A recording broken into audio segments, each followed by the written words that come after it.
Outlander SUV is the world's best-selling plug-in hybrid, and for good reason. Much of its success is down to the fact that it was first in this segment of the market, but Mitsubishi has kept this car popular by continually improving it. That's certainly what the brand has done in creating the much-enhanced 2019 model year version of this car. It's a smarter, quieter and more appealing product. Quite a few changes have improved this 2019 model year Outlander PHEV model. For a start, the petrol engine that drives its plug-in hybrid drivetrain has increased in size from 2 litres to 2.4 litres. This power plant puts out 135 PS and, as before, is assisted by electric motors at the front and the rear, so creating this PHEV variant's own particular four-wheel drive setup. With this revised model, the motor at the front still puts out 82 PS, but the one at the rear is now 10% more powerful than before, developing 95 PS. The dry battery is bigger too. It's now got 15% more capacity and develops 10% more power, having been increased in size to 13.8 kWh. The extra cells do take slightly longer to charge though. Think now in terms of needing 4 hours from a normal household socket. When fully replenished, a WLTP cycle certified figure of 28 miles of all-electric progress is theoretically possible. So the technology's been upgraded, but then there wasn't really very much wrong with that to begin with.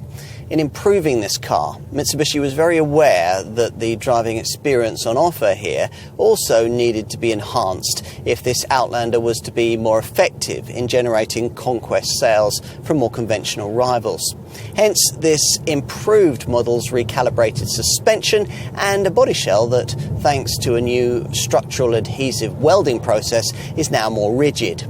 Plus, there are bigger brakes, grippier tyres and improved levels of cabin refinement. There's also now a selectable sport mode which gives quicker throttle response, sharper feel through the now quicker reacting steering rack and more grip via the super all-wheel control system that includes a selectable snow mode to improve low grip launches and cornering traction on slippery tarmac. It's all welcome, but what really sells this car is its efficiency stats, which are WLTP cycle rated at 139 miles to the gallon on the combined cycle and 46 grams per kilometre of CO2. True, you'd have some trouble ever achieving these figures in the real world, but what matters is that the government believes them, which is why this car attracts a benefit-in-kind taxation rating of just 13%, enough to save some company users a fortune. You can maximise the returns possible by making full use of the 3 so-called intelligent motion driving mode settings that this Outlander PHEV offers. The first of these, EV Priority Mode, is one in which there's no engine input and the front and rear electric motors move the car using only stored electricity from the drive battery. In this setting, you can theoretically travel at up to an all-electric 84 mile an hour top speed. Push on a little and your Outlander PHEV will switch into its second series hybrid mode, where the engine generates extra power for the electric motors. Beyond that, there's a third parallel hybrid mode, which adds the resources of the petrol engine driving the front wheels for maximum performance. This isn't an SUV you'd buy to make a driveway statement, but in its own way, it's a smartly functional bit of automotive technology. The key updates apply here at the front, which gets a redesigned grille, this restyled bumper extension and smarter fog lamp bezels. Plusher models like this one that feature full LED headlights get them with a more stylish so-called technical look finish. Time to take a seat behind the wheel. Now, Mitsubishi upgraded the cabin of this car quite a bit as part of changes made to this model back in 2016, which hasn't left much scope for many further changes that could be made to this 2019 model year car without a complete cabin redesign. This improved model does get a restyled instrument cluster, and the front seats have been recontoured to give more lateral cornering support. The brand has standardised its SDA smartphone link display audio system, which gives you a 7-inch high-definition centre dashboard colour infotainment screen framed in a gloss black panel above the climate control switchgear. From here you access the usual navigation, DAB audio, media and Bluetooth phone features. Time to take a seat in the second row. There's reasonable space back here for 2 adults or 3 at a squash, with the third person's cause aided by the way that the central transmission tunnel has been kept usefully low. Just above, this model now gets twin vents, a surprising omission from previous versions.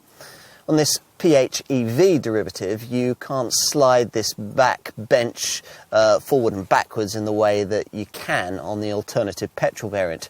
That's because of the battery pack situated beneath the seat. Here in this 5-seat only PHEV version, there's 731 litres of space. That's only 50 litres less than you get in the ordinary petrol version with the luggage area chairs folded. If you need more space, then folding the second row backrest frees up 1.85 metres of floor length.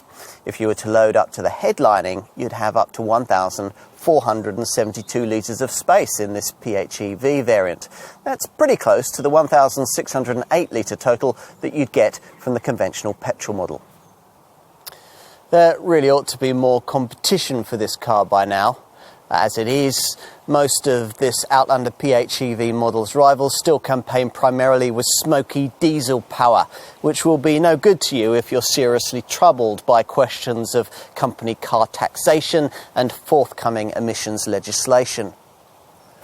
Rival premium brands have this technology, but they struggle to bring it to market for the kind of money that Mitsubishi is asking here.